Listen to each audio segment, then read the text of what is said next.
My father abandoned me at age 2 and started a new family. Now he's demanding half of the $200 million company I built from nothing. Welcome back, beautiful people. Before we begin, subscribe and tell us in the comments where you're tuning in from. We love seeing this community grow worldwide. The conference room went silent when my assistant burst through the door. Ms. Richardson, there's a man downstairs claiming to be your father. My pen froze mid-signature on a $40 million contract. Father. That word felt foreign on my tongue, like trying to speak a language I'd never learned. I was 28 years old and I'd built TechVista from a single laptop in my studio apartment into a $200 million AI software company. Forbes called me the Phoenix of Silicon Valley. They didn't know how literal that title was. I'd risen from ashes they couldn't imagine. Tell security to escort him out, I said, my voice steadier than my hands. He says it's urgent. Something about family business. My assistant, Jennifer, shifted uncomfortably. She'd worked for me for 3 years and knew I never mentioned family. There was a reason. The memories crashed over me unbidden. I was 2 years old when he left. Mama told me the story so many times it became my origin myth. He'd walked out on Christmas morning, left her with nothing but a note that read, "I can't do this anymore."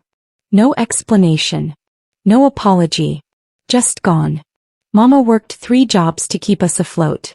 I remembered her exhausted face, the way she'd fall asleep with her work uniform still on, how her hands always smelled like industrial cleaner from her night shift.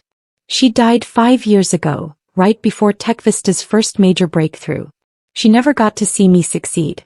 Ms. Richardson? Jennifer's voice pulled me back. What should I tell him? My jaw clenched. 26 years of silence and now he appears? Send him up. I want to hear what's so urgent it took him 26 years to find me. He walked into my office like he owned it. That's the first thing I noticed. The confidence. He wore an expensive suit, Italian leather shoes that probably cost more than Mama's monthly rent used to be. His salt and pepper hair was perfectly styled. This wasn't a man who'd struggled. Aaliyah, he said, smiling like we were old friends. You've grown into such a beautiful woman. You look just like your mother. Don't you dare speak about her, I thought. It's Ms. Richardson in professional settings. And you are. I kept my voice ice cold. His smile faltered. I'm Clifford. Your father. He said it like it was a fact, not an abandonment. I know we haven't spoken in a while. 26 years. 26 years, 3 months and 14 days. I'd stopped counting after Mama died, but the number was burned into my memory. Not a call. Not a birthday card. Not even a text when my mother died. Her obituary was in 3 newspapers. You couldn't be bothered to show up. Clifford had the audacity to look hurt. I didn't know she'd passed. I'm so sorry. You don't get to be sorry. I stood, placing my hands flat on my mahogany desk. What do you want? He shifted and I saw it then, the calculation behind his eyes. I've been following your success. You've done remarkably well. Your mother would be proud. My mother died exhausted and broke because you abandoned us. Don't pretend you know what would make her proud. I made mistakes, he admitted, sitting down uninvited. But I'm here now. I want to make things right. I want to be part of your life again. Family is important, Aaliyah. The word family, from his mouth, made my stomach turn. Why now? Clifford leaned back in the chair, getting comfortable in a space he had no right to occupy. I've built a good life. I have a wife, Caroline, and 2 sons, your half-brothers actually. Joshua is 23 and Clifford Jr. is 21. They're good kids. I think you'd like them. Each word was a knife. He'd replaced us. While Mama scraped by, while I wore second-hand clothes and learned to cook at age 8 because she was too tired, he was building a new family. A family worthy of his time. Congratulations, I said flatly. You still haven't answered my question. Why are you here? Joshua is getting married next summer. Big wedding, about 300 guests. He pulled out his phone, started scrolling through photos like this was a casual catch-up. I want you there. I want my family complete. I laughed, cold, bitter. You want me at your son's wedding? The son you raised while I was learning to budget food stamps. I know I wasn't there. You don't know anything. I walked to the window staring at the city skyline. From here I could see the old neighborhood where Mama and I lived. 20 miles away but a different universe. Get to the point. What do you really want? Clifford's expression shifted. The mask slipped. Fine. You're smart so I'll be direct. When I left your mother I was in a bad place. Financially, emotionally. I rebuilt myself. But doing so required certain decisions. I signed away parental rights to avoid child support payments. There was the truth finally. Now my lawyer tells me that because you've become so successful, there might be legal grounds to revisit that agreement. Apparently in our state, parental abandonment cases can be. You want money. It's not about money, Clifford said quickly, but his eyes told a different story. It's about what's fair. I may not have been there but I'm still your father. Biologically, legally, half of what you have comes from me. My genetics, Your genetics? I turned slowly. Your genetics were my high blood pressure at 25 from the stress you caused. Your genetics were the anxiety disorder I developed watching my mother cry herself to sleep. That's your contribution. He stood, his voice hardening. I'm trying to be reasonable here. I'm offering you a chance at a real family relationship. My boys want to meet you. Caroline wants to get to know you. We can be a family again. Again. We were never a family. You made sure of that. Aaliyah, I'm asking nicely. I think given everything you owe me. I owe you. The words came out as a roar. Jennifer probably heard it from outside. I owe you nothing. Less than nothing. You are owed a debt by me, and that debt is paid in full by my mere existence despite your absence. Clifford's jaw tightened. I hoped we could handle this civilly. But if you force my hand I will take legal action. My lawyer believes I have grounds to claim parental share of your company's success. 50%. The air left the room. 50%. Half of everything I'd built. Half of the sleepless nights, the ramen dinners, the pitch meetings, the code I'd written until my fingers ached. Half of my mother's sacrifice. Get out, I whispered. Think about what I said. I'll give you 1 week to consider a settlement. After that, I file. He dropped a business card on my desk. Call me. We can work this out as family. He left and I stood there trembling with rage. I didn't sleep that night. Instead, I sat in my apartment, still the same one-bedroom I'd lived in when I started Tech Vista, though I could afford a mansion now, and pulled out Mama's old shoebox. It was where she kept important papers, memories, pieces of our life. The photograph was on top. Me at 18 months, chubby-cheeked and smiling, sitting on a man's lap. Clifford, younger, laughing at the camera. You couldn't see the monster in that picture. You couldn't see the man who would walk away 3 months later. Beneath it, letters. I'd read them 100 times, but tonight I needed to see them again. Letters Mama had written to Clifford, begging him to come back to help, to at least acknowledge his daughter existed. Every single one returned unopened or ignored completely. There was a journal entry from when I was 7. Aaliyah asked about her daddy today. Asked why he doesn't love her. How do I tell my baby that some people just leave? That sometimes love isn't enough to make someone stay? I told her daddy had to go far away for work. She said, when's he coming home? My heart broke into 1,000 pieces. I lied to my daughter. I said soon. But I know he's never coming back.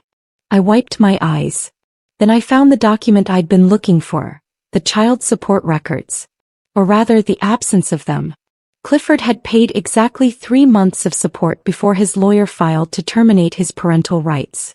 Mama had signed because she was desperate, because $300 a month seemed worth less than the legal battle she couldn't afford. My phone buzzed. A text from an unknown number. This is Joshua, your brother. Dad told me about meeting you. I'd really like to talk. No pressure. Against my better judgment, I agreed to meet Joshua at a coffee shop downtown. I needed to see for myself what kind of family Clifford had built while abandoning mine. Joshua looked like Clifford. Same build, same smile, but his eyes were kinder. He stood when I entered, nervous. Aaliyah? I wasn't sure you'd come. Thank you. We sat, awkward silence stretching between us. Finally he spoke. I didn't know about you until 2 weeks ago. Dad sat us down, told us he had a daughter from before. Just dropped it like casual conversation. Oh, by the way, you have a sister. How did you react? I asked carefully. Honestly, I was angry. Clifford Jr. too. All our lives, Dad preached about family loyalty, about how we stick together no matter what. Then we find out he abandoned a daughter. Joshua shook his head. Our mom tried to defend him, said it was complicated. But how complicated can it be? You were too. I studied him. He seemed genuine. Why did you want to meet me? Because you're my sister. Half-sister, but still. And because... He hesitated. Dad's not telling you everything. He's in financial trouble. Bad investments, business deals that went south. He's leveraged everything. The house, his company, everything. He's desperate. My blood went cold. He came to me for money. More than that. He wants to claim you owe him. Some twisted legal theory his lawyer cooked up. Joshua leaned forward. Aaliyah, I want you to know, Clifford Jr. and I want no part of this. Whatever Dad does, it's not on us. We think it's disgusting. But your mother? His jaw tightened. Mom. She's standing by him. She doesn't think it's right, but she won't stop him either. She says he needs to do what he needs to do. The lawsuit arrived 5 days later. Clifford Richardson versus Aaliyah Richardson. Claim for retroactive parental investment recovery. His lawyer had actually created a legal theory arguing that because Clifford's DNA contributed to my existence, and my intelligence came from genetics, he was entitled to a percentage of my success. My lawyer, Donna Butler, a 60-year-old bulldog with 30 years of family law experience, looked at the documents like they were written in crayon. This is the most absurd thing I've ever seen. And I've seen a lot. They're claiming biological contribution equals financial entitlement? That's not how any of this works. Can he win? I asked. In court? Absolutely not. But that's not what he wants. He wants you to settle out of fear, pay him to go away. Donna's eyes narrowed. The real question is, do you want to just pay him off and move on, or do you want to fight? I thought of Mama. Thought of her tired smile when I got a scholarship to college. Thought of how she'd cried happy tears when Tech Vista got its first major contract. She'd died believing in me, never asking for credit, never demanding recognition. I fight, I said. I want the whole world to know what kind of man he is. Donna smiled grimly. Then let's give them a show. Discovery is going to be very interesting. We'll subpoena every financial record he has, every communication. If he's hiding assets, if there's any fraud, we'll find it. Within weeks, the case became public. Tech journals picked it up first, then mainstream media. AI mogul sued by estranged father for half her fortune. The story went viral. My social media exploded. The comments were brutal. Half supporting me, half calling me ungrateful, claiming blood is thicker than water. The public exposure brought unexpected allies. A woman named Diana reached out through my company email. I'm your father's first wife. Before your mother. We need to talk. We met at her home, a modest house in the suburbs. Diana was 56, a schoolteacher with kind eyes that had seen too much pain. Clifford never told you about me, did he? He said my mother was his first marriage. Diana laughed bitterly. Of course he did. We were married for 3 years. I couldn't have children, medical issues, and he left me for your mother because he wanted kids. Then he left her too when fatherhood got hard. It's his pattern. She showed me documents, divorce papers, therapy records, restraining orders. Clifford had emotionally abused her, controlled finances, isolated her from family. He's a narcissist, Aaliyah. Clinical diagnosis from our marriage counselor. Everything is always about him, what he needs, what he deserves. Why are you telling me this? Because I know what he's doing to you. He did it to me, to your mother. He takes and takes until there's nothing left, then moves on to the next source. I want to testify on your behalf if you'll have me. More people came forward. An ex-business partner Clifford had swindled. Creditors he'd defrauded. A picture emerged of a man who viewed relationships as transactions, people as resources to exploit. But Caroline, his current wife, stood by him. She appeared on a local news station, perfectly coiffed and composed. Clifford made mistakes in his past, but he's changed. He deserves a chance to reconnect with his daughter. Aaliyah is being cruel and vindictive, refusing to share her blessings with the man who gave her life. The media ate it up. I became the villain in some narratives, the cold-hearted daughter who wouldn't forgive. The harassment started small. Comments on social media calling me ungrateful. Then it escalated. Someone leaked my personal address. Protesters showed up outside my office building with signs, "Honor thy father," and "Blood over money." Clifford was feeding the fire, giving interviews about how much he'd sacrificed, and how modern children had no respect. He painted himself as the victim, a father just wanting to reconnect with his estranged daughter who'd let success corrupt her values. The board of directors called an emergency meeting. TechVista's stock had dropped 12% since the lawsuit became public. Investors were nervous. Perhaps it would be better to settle, one board member suggested. Pay him off, make this go away. The company can't sustain this PR damage. I looked around the table at these people. Mostly men, mostly wealthy, mostly comfortable. "Let me tell you about my mother," I said quietly. Her name was Sandra Richardson. She worked as a night janitor, a day care assistant, and a weekend grocery store cashier. Sometimes all in the same day. She did this for 18 years until I graduated college with a full scholarship I earned by studying under flashlights when the electricity got shut off. The room was silent. She never complained. Never asked for recognition. Never demanded the world acknowledge her sacrifice. She just loved me and worked herself to death ensuring I had a chance. She died at 46 years old. 46.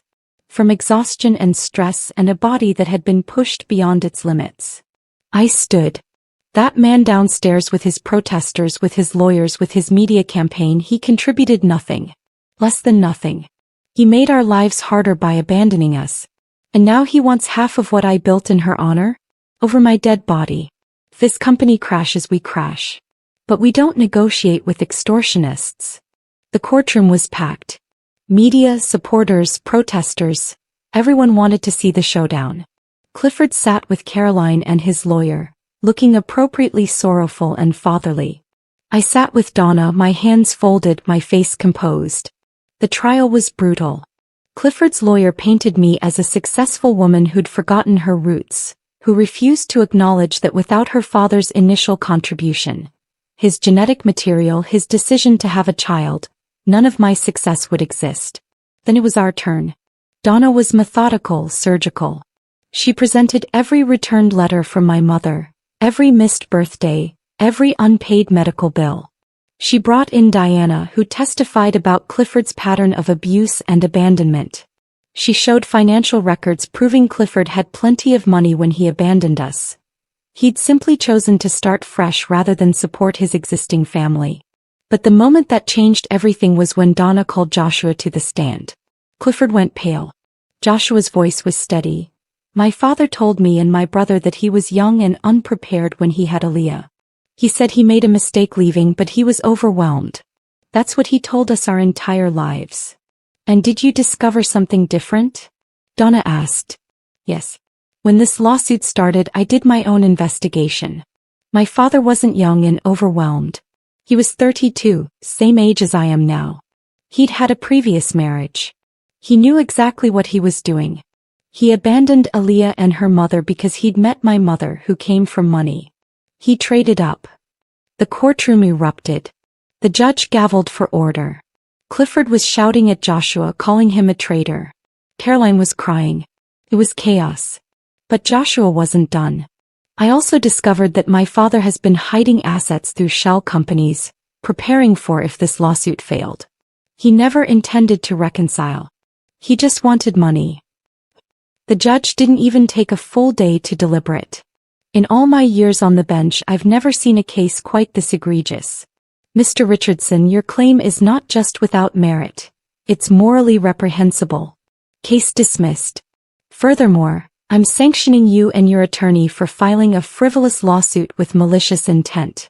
You will pay Ms. Richardson's legal fees, which I see total approximately $300,000. Clifford's face went purple with rage.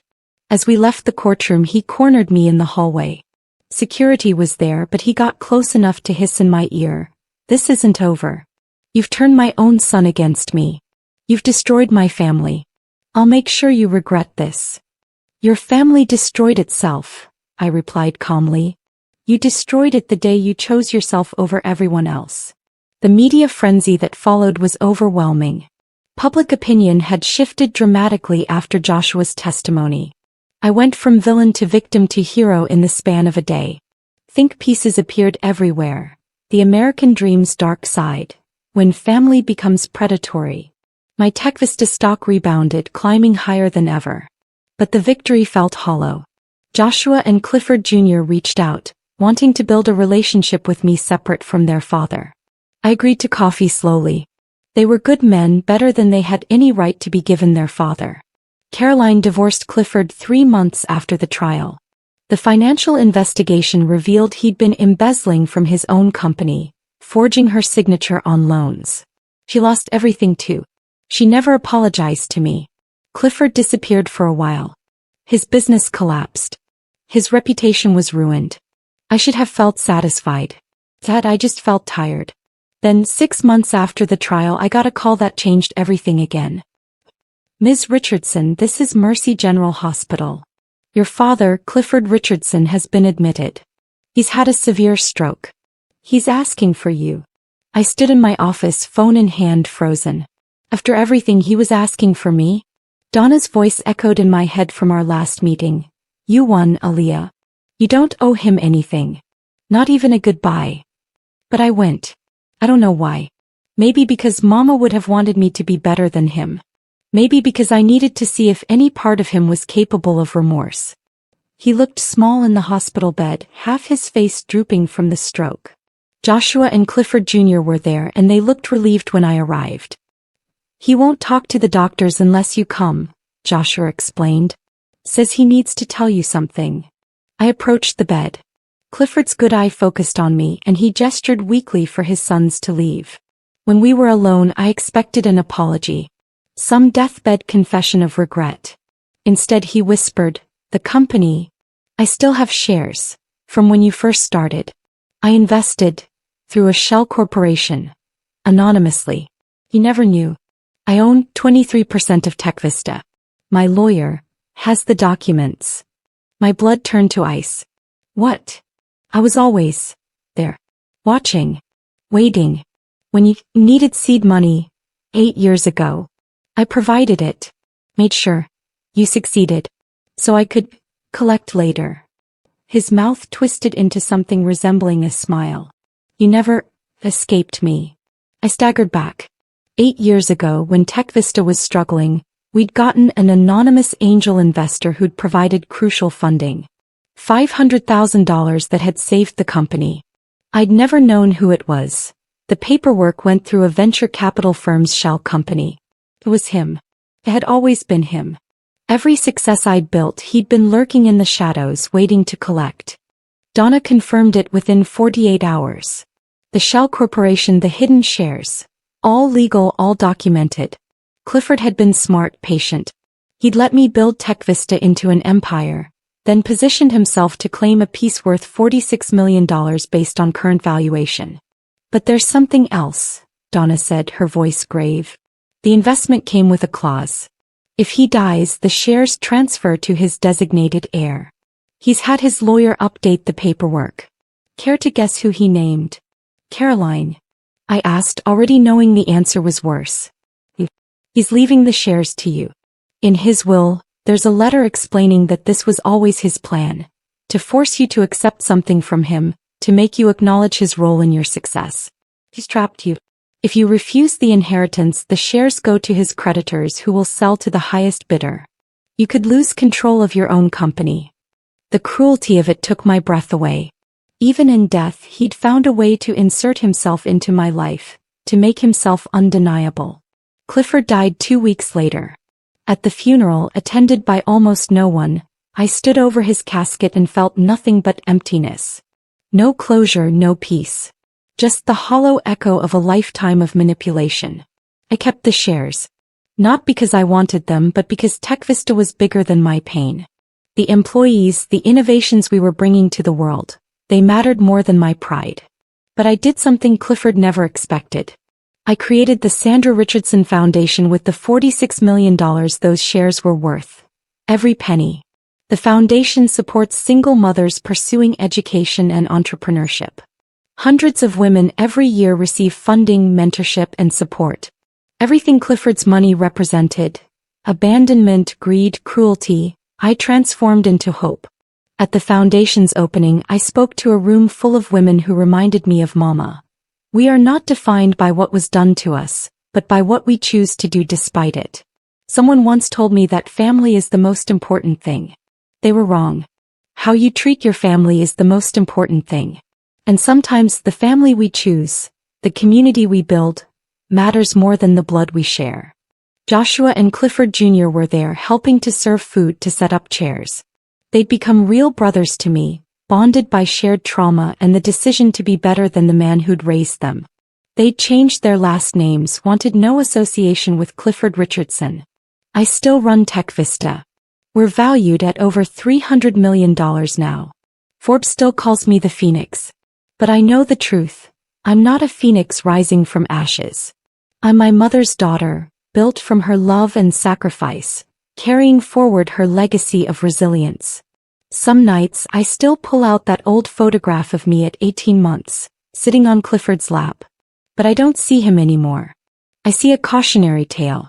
I see a reminder that biology isn't family, that DNA isn't love, that giving life doesn't mean you deserve access to it. I see a man who had every chance to be better and chose himself every single time. And I see the woman I became despite him, or maybe because of him. The wound never fully healed. How could it? But I learned to carry it. I learned that some people will take and take until you're empty, and the only way to survive is to stop giving. I learned that setting boundaries isn't cruelty, it's self-preservation. Most importantly, I learned that Mama was right all along. Love shouldn't cost you everything. Real love builds you up, doesn't tear you down for parts. I visit Mama's grave every month. I tell her about the foundation, about the women we're helping, about how her sacrifice wasn't in vain. I tell her I made it. That we made it. And sometimes I let myself cry. For the father I never had. For the family that could have been. For the little girl who just wanted to be loved. But mostly I cry for Mama, who gave everything and asked for nothing, who never lived to see the empire she built through her daughter. That's the real inheritance. Not Clifford's manipulative shares or his blood or his name. It's Mama's unconditional love, her unbreakable spirit, her unwavering belief that I was worth everything. And I spend every day trying to prove she was right. If this story moved you, please like and subscribe. Share your thoughts in the comments. Have you ever had to set boundaries with toxic family members? Your story might help someone else. Remember, you don't owe anyone access to your life just because you share DNA. And if you're a single parent struggling right now, you're not alone. You're building something bigger than you know.